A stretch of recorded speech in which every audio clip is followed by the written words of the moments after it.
Muito bem. Agora, por favor, abra sua Bíblia no livro de Neemias, capítulo 1, a partir do versículo 3, nós vamos ler juntos aqui. Neemias 1, a partir do versículo 3. Neemias disse assim, ó: e disseram-me os restantes que ficaram do cativeiro, lá na província estão em grande miséria e desprezo,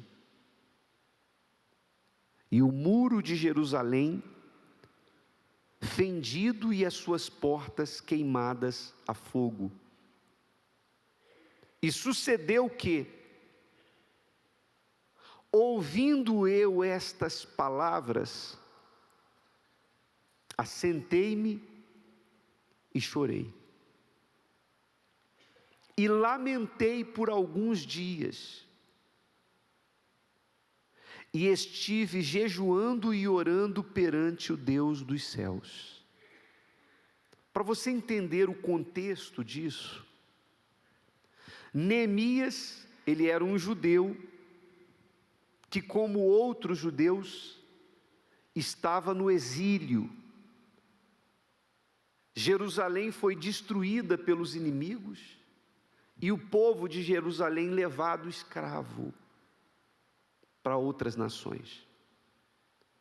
Porém, a situação de Neemias, embora ele também tivesse sido levado de Jerusalém cativo, a situação dele era privilegiada, porque ele se tornou copeiro do rei, copeiro-chefe do rei, Artaxerxes. O que era o copeiro? Era aquele que tudo que o rei ia beber, era ele que preparava, ele bebia, ele provava antes, para que o rei não fosse envenenado. Então ele tinha um cargo importante, e era homem de confiança do rei Artaxerxes. Mas vieram pessoas de Jerusalém, judeus, que trouxeram para ele notícias da situação de Jerusalém. E as notícias não foram boas. Quem veio disse: olha, os que ficaram lá estão em grande miséria e desprezo. Os muros estão cheios de fendas, buracos. As portas das muralhas foram queimadas a fogo. Então, aquela notícia ruim o entristeceu, porque ele era um homem de Deus, mas era humano. Quando você recebe uma notícia ruim, você não comemora, comemora? Ah, que maravilha, aconteceu isso aí de ruim. Não, você não fica alegre, feliz e comemora, não. Você sente, e ele sentiu. Ele chorou, inclusive. Ele chorou. Porém, olha só qual é a reação da pessoa que vive pela fé.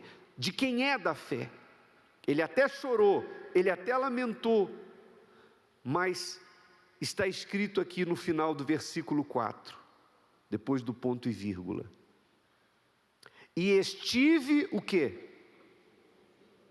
Jejuando e orando perante o Deus dos céus. Ou seja, a pessoa que vive pela fé, diante de uma adversidade, ainda que ela sinta, ainda que até lamente, ainda que até chore, mas ela já busca em Deus uma solução. Ela sabe, ele sabia, Neemias sabia, que ele não ia poder mudar aquele quadro pela força do próprio braço. Humanamente falando, tentar reconstruir Jerusalém seria impossível, até porque ele sabia que os inimigos não tinham interesse em que eles se levantassem.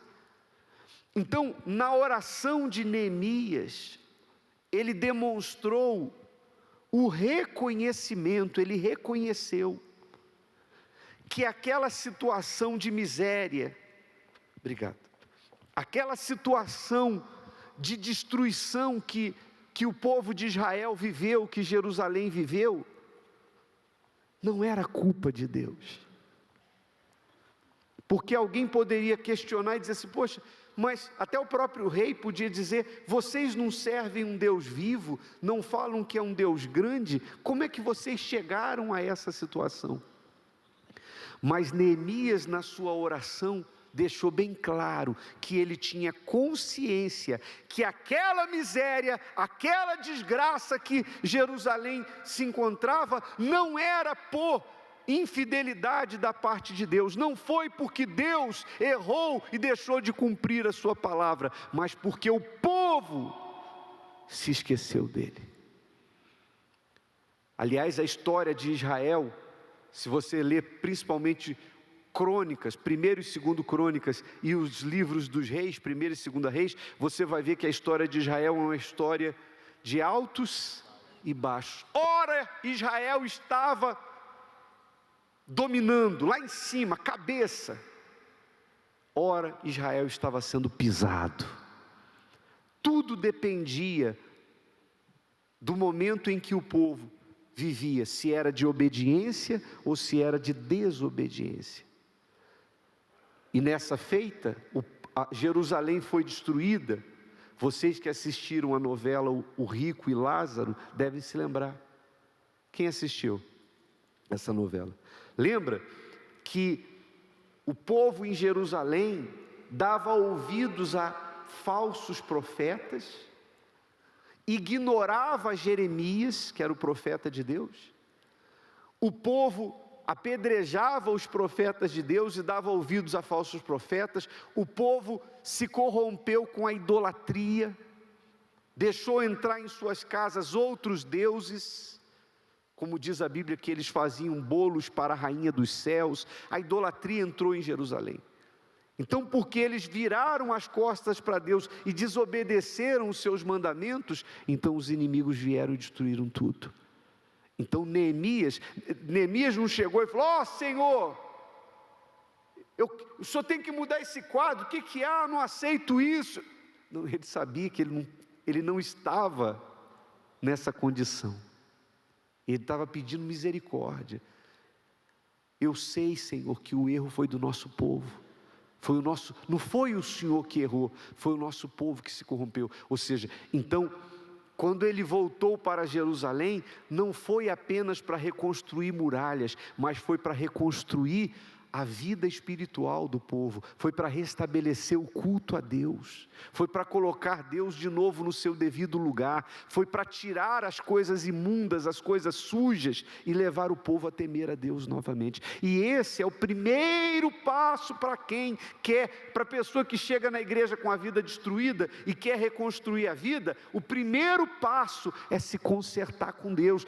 Se você está aqui, por exemplo, e diz assim, bispo, eu estou com a minha vida destruída, eu estou com a minha vida arruinada, família, saúde, finanças, etc, etc, etc.